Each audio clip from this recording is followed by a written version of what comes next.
Look at this photograph. Really look at it. Your brain tells you it's a fake, a Photoshop, a trick of the light. Aerodynamics says this object should not be flying.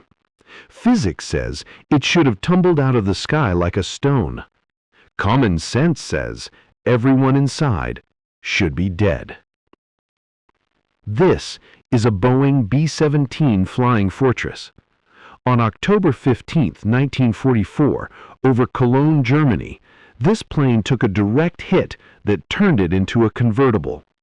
At 25,000 feet, imagine driving your car on the highway at 150 miles per hour.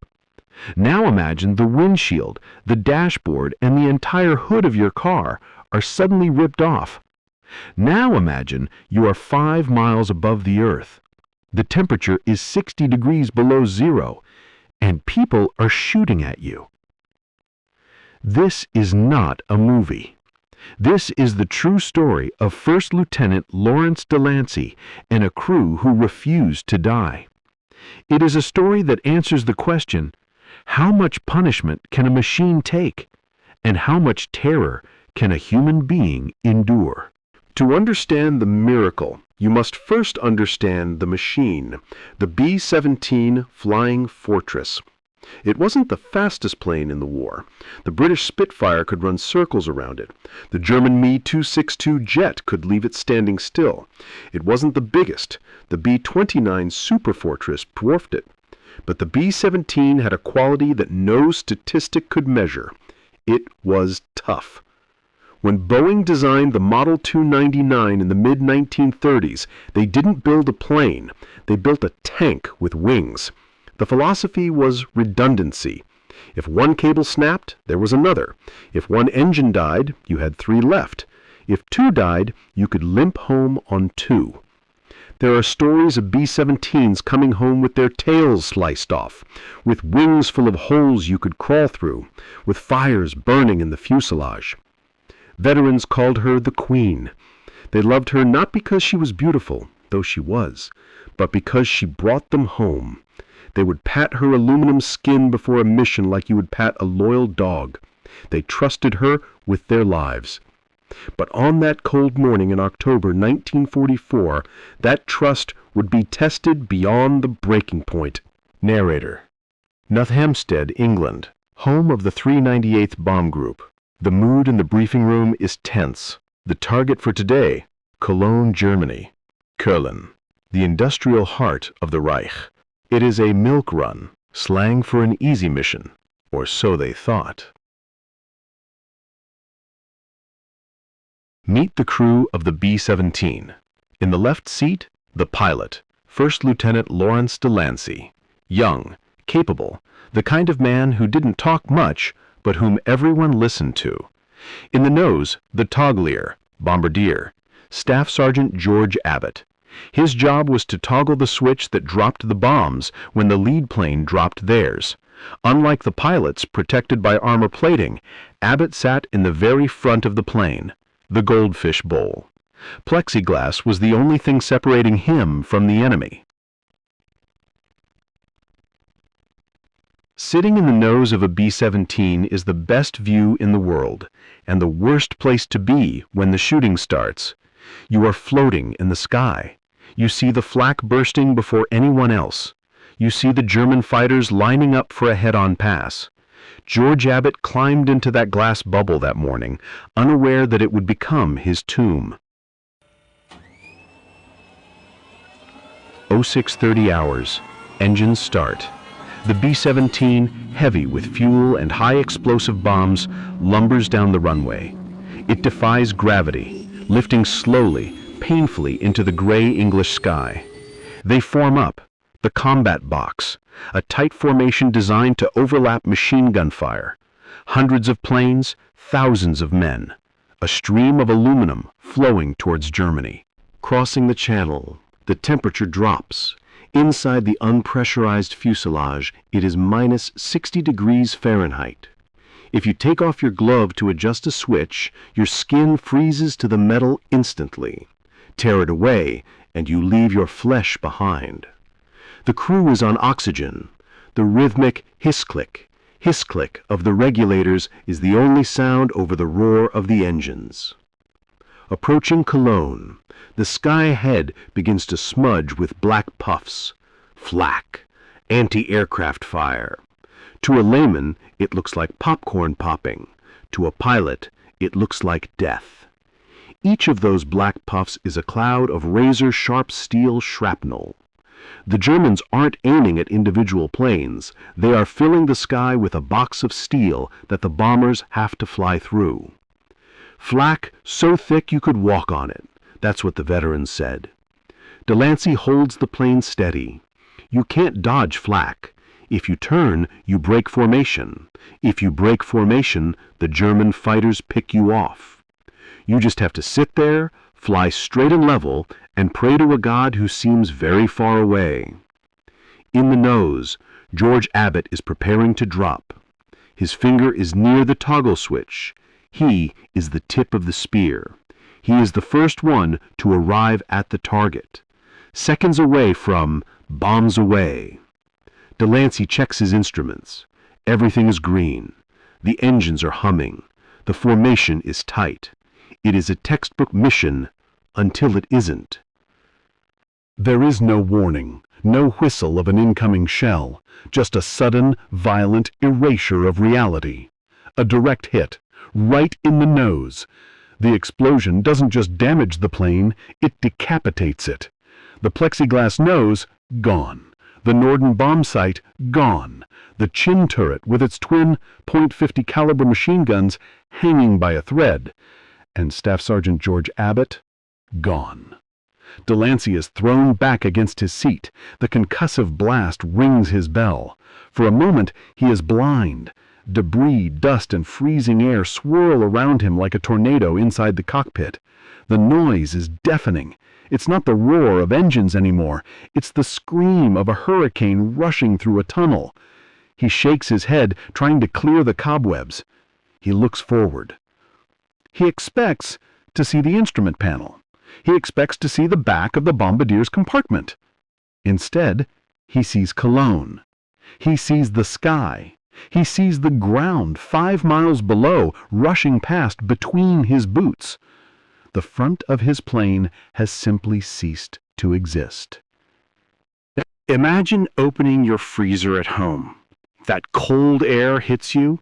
It's maybe 0 degrees. Now multiply that cold by 3. Add a 300-mile-per-hour wind, and imagine you can't close the door. That is what Lawrence DeLancey faced in a split second. The temperature inside the cockpit plunged instantly to -60 degrees Fahrenheit. It's that cold on Pluto. At that temperature, frostbite isn't a risk, it's a certainty. Exposed skin freezes in seconds. Blood flow stops. The brain begins to slow down. DeLancey couldn't see. The blast had stripped away his instruments. The wind was tearing at his oxygen mask, trying to rip the life support from his face. But the cold wasn't the immediate killer. The drag was. When the nose sheared off, the B-17 lost its aerodynamic shape. It went from a streamlined bullet to a blunt tube. The air resistance was catastrophic. It was like deploying a massive parachute instantly. The plane shuddered violently. It wanted to stall. It wanted to flip over and spin into the ground. DeLancey wrestled with the yoke. It wasn't flying anymore. It was a fist fight with physics. He had to guess his airspeed. Too slow, and the wings lose lift. They fall out of the sky. Too fast, and the rushing air will rip the rest of the fuselage apart, peeling the aluminum skin back like a banana. He had to find the sweet spot by feel alone, in a hurricane, while freezing to death. But DeLancey wasn't the only one suffering. Remember the layout of a B-17. In the nose, you have the bombardier, George Abbott, who was gone. But sitting directly behind him, just a few feet away, was the navigator, Second Lieutenant Russell Stearns. When the explosion happened, Stearns was thrown backward. He looked up and saw nothing. The wall in front of him was gone. His friend George was gone. The floor he was crawling on ended abruptly in jagged metal teeth.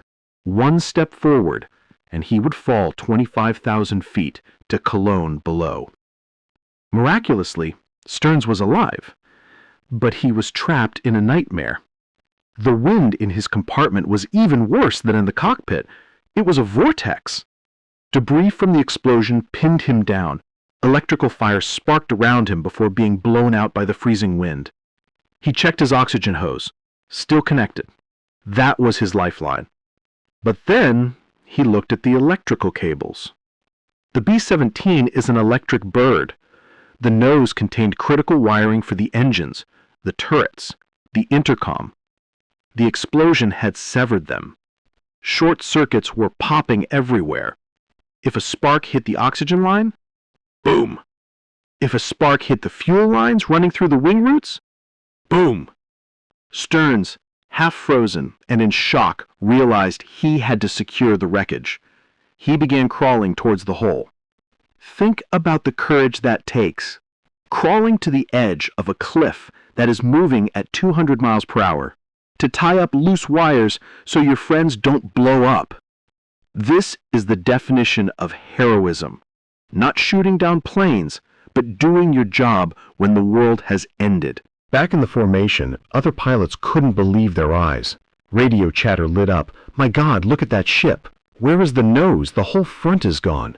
No way anyone is alive in there. They watched as the headless B-17 drifted out of formation. It was losing speed. It was dropping altitude. In the back of DeLancey's plane, the crew was in the dark, literally and figuratively. The waist gunners, the ball turret gunner, the tail gunner. They felt the massive impact. They felt the plane shudder and slow down. They pressed their intercom buttons. Pilot, this is Tail. What happened? Report. Pilot, anybody up there? Come in. The intercom waters had been severed in the explosion. The men in the back didn't know that Nose was gone. They didn't know the bombardier was dead. They didn't know if the pilots were dead. For all they knew, the plane was flying itself on autopilot, carrying them all to a crash. Panic began to set in. Should they bail out? The standing order is, if the plane is damaged and communication is lost, assume the worst. Bail out before it spins. They were seconds away from jumping into enemy territory, becoming POWs, or worse. But then, the plane leveled out. It stopped shaking. It began a slow, gentle bank to the west, towards England. It was a signal, a silent message from the cockpit. I am still here. We are still flying. DeLancey had wrestled the beast under control, but now he faced a new math problem: distance. They were deep inside Germany. They had to fly back over enemy lines, over flak batteries in Belgium, over the freezing North Sea, and they had to do it at 130 miles per hour. Because of the immense drag caused by the missing nose, DeLancey couldn't fly fast. If he pushed the throttle, the wind pressure might tear the wings off. They were a sitting duck, a slow, crippled target limping across the sky. Any German fighter pilot looking for an easy kill would see them as a gift. Look at that B-17. It has no nose. It has no front guns. It's alone. They had no radio to call for fighter escort. The radio was destroyed. They had no nose guns to defend against a head-on attack. Their only defense was the remaining turrets in the back, if the gunners didn't bail out. DeLancey prayed for cloud cover. He prayed for the P-51 Mustangs to spot them, but mostly he just focused on keeping his blood moving. Hypothermia is a silent killer. It makes you sleepy. It makes you feel warm right before you die. DeLancey knew this. He slapped his own face. He kicked the rudder pedals not to steer, but to keep feeling in his toes. He looked over at Ledoux. The co-pilot's face was a mask of ice. His eyelashes were frozen shut. They were flying zombies. 2 hours. For 2 hours they flew in a frozen purgatory. DeLancey couldn't feel his hands anymore. His feet were blocks of wood. But then, through the mist and the spinning propeller blades, land. the White Cliffs of Dover, or maybe East Anglia. It didn't matter. It was England. Seeing land usually brings relief, but for the crew of the Headless Fortress, it brought a new terror. Physics again. As long as they were high and fast, the plane kept flying. But to land, they had to slow down. And slowing down a B-17 with a gaping hole in the front is complicated. As they descended, the air got thicker. The turbulence increased. The hole in the nose acted like a giant scoop. It caught the air, buffeting the fuselage. The metal skin groaned. The rivets screamed. The structural integrity of the plane was hanging by a thread. If they slowed down too much, the air filling the fuselage could act like a parachute and stall the plane instantly. They would drop like a stone. If they came in too fast, the force of hitting the runway could snap the weakened fuselage in half. Nothamstead Airfield. The tower had received no radio call, just the sound of approaching engines. When the controller lifted his binoculars, he lowered them a second later, wiping his eyes. He thought he was seeing things. Heavy bomber on final. Critical damage. Repeat, critical damage. Clear the runway. Clear everything. DeLancey had a major problem. The pitot tubes, the sensors that measure airspeed, are often affected by airflow around the nose. With the nose gone and the air swirling chaotically inside the cockpit, his readings were garbage. He was flying blind. He had to land a 65,000-pound bomber by feel alone. Red flare, wounded bird. On the ground, fire trucks and ambulances raced to the runway edge. They knew what a crash looked like. They were preparing for a firegall. DeLancey lowered the landing gear. Thunk, thunk. Green lights. The gear was down. Miracle number 1. But would the brakes work? The hydraulic lines ran through the damaged area. If the fluid had frozen or leaked out, they would turn the B-17 into a runaway train. Here is the specific danger of landing a B-17 without a nose. The B-17 is a tail dragger. It has 2 main wheels in the front and a small wheel in the back. When you touch down, you have to keep the tail low. But if you brake too hard, or if the aerodynamics are messed up, the tail lifts up, the nose dips down, and since there is no nose, DeLancey knew that if he tipped forward, the open wound of the fuselage would catch the runway like a shovel. The plane would cartwheel. It would disintegrate. He had to land it perfectly flat, or die trying. For Russell Stearns, still trapped in the nose compartment, this was the most terrifying moment. He wasn't watching the runway through a window. He was watching the concrete rushing at him at 100 miles per hour through the open air. If DeLancey miscalculated by inches, Stearns would be the first thing to hit the ground. He closed his eyes and braced for impact. Touchdown. The main wheels kissed the pavement. A perfect three-point landing? Not quite, but close enough. DeLancey fought the urge to stomp on the bricks. Easy, easy. He feathered the bricks. Tap, release, tap, release. He pulled the yoke back into his stomach, trying to keep the heavy tail on the ground. The plane slowed. 90 miles per hour, 70 miles per hour, 50 miles per hour. The wind inside the cockpit finally began to die down. The screaming hurricane turned into a breeze. And then, silence. The Fortress came to a halt at the very end of the runway. They didn't cheer. They didn't high-five. They just sat there, frozen, deaf, shaking. DeLancey took his hands off the yoke. They were locked in a claw shape, cramped from hours of gripping the wheel. He looked through the empty space where his windshield used to be. A jeep pulled up. A ground crew chief jumped out, ran to the front of the plane, and stopped dead in his tracks. The crew chief looked up at DeLancey, sitting exposed in the cockpit, ice hanging from his flight cap. He reportedly said, "Sir, I think you dropped something." It was the only thing anyone could say. The absurdity of it all. There is a strange ritual every pilot does after a terrifying flight. You get out, you kiss the ground, and then you look back. When DeLancey and Ledoux stepped onto the tarmac at Nothamsted, their knees finally gave out. The adrenaline crash was hitting them like a sledgehammer. Ground crews, mechanics, and medics were running towards them, but they slowed down as they approached the nose. Everyone stopped. From the outside, it looked even worse than from the inside. The B-17 didn't just lose its nose cone. The entire structure forward of the cockpit windshield was sheared off clean. It looked like a shark had taken a bite out of the fuselage. The structural ribs were twisted outward. Cables were dangling in the breeze like guts. Oil and hydraulic fluid coated the sides of the plane in frozen red streaks. Engineers later calculated the aerodynamics. They said the drag coefficient should have made the plane uncontrollable. They said the structural stress should have snapped the fuselage in half upon landing. By all laws of aviation, this pile of metal should be a smoking crater in Germany. But there it sat. Smoking, leaking, ugly, but intact. But the miracle was incomplete. While the crew celebrated their survival, a silence hung over the group. They counted heads. 9 men stood on the tarmac.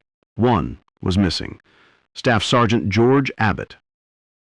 Russell Stearns, the navigator who had crawled to the edge of the abyss to secure the wires, was the last to leave the ship. He knew the truth better than anyone. He had been inches away from Abbott when the world ended.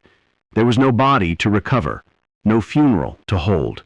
George Abbott had simply vanished into the cold air over Cologne. He was 23 years old. This is the brutal arithmetic of the bomber war. A machine can be repaired. A fuselage can be patched. Engines can be replaced. But a man? George Abbott died so that the other 9 men could live. If that flak shell had hit 2 feet higher, it would have taken the pilots. If it had hit 2 feet lower, it would have taken the navigator. It took the man in the glass bubble. Why did the B-17 become a legend? It wasn't because it carried the most bombs. The British Lancaster carried more. It wasn't because it was fast. It was because of days like October 15th, 1944. Boeing didn't just build a plane. They built a promise. A promise that said, if you do your job, I will bring you home. Incredibly, the Headless Fortress didn't go to the scrapyard immediately. Parts were cannibalized. The metal was recycled. The spirit of the machine lived on. The B-17 could absorb punishment that would disintegrate modern jet fighters. It had no computers to fail, no fly-by-wire systems to glitch, just cables, pulleys, and American steel. It was a blunt instrument for a blunt war. Lawrence DeLancey received the Distinguished Flying Cross for his airmanship. Russell Stearns received the same for his heroism in the nose. But they never called themselves heroes. They said they were just doing their job. History is full of advanced weapons, stealth bombers, supersonic jets, drones. But ask any aviator which plane they would trust to fly through hell and back. They won't pick the fastest. They won't pick the smartest. They will pick the Fortress. Because on a cold day in 1944, a B-17 proved that you don't need a nose to smell home. You just need a heart. What is the most damaged aircraft you've ever seen return to base? Share your stories in the comments below. And if you want to see more true stories of survival from World War II, hit that subscribe button and ring the bell. We'll see you in the next mission.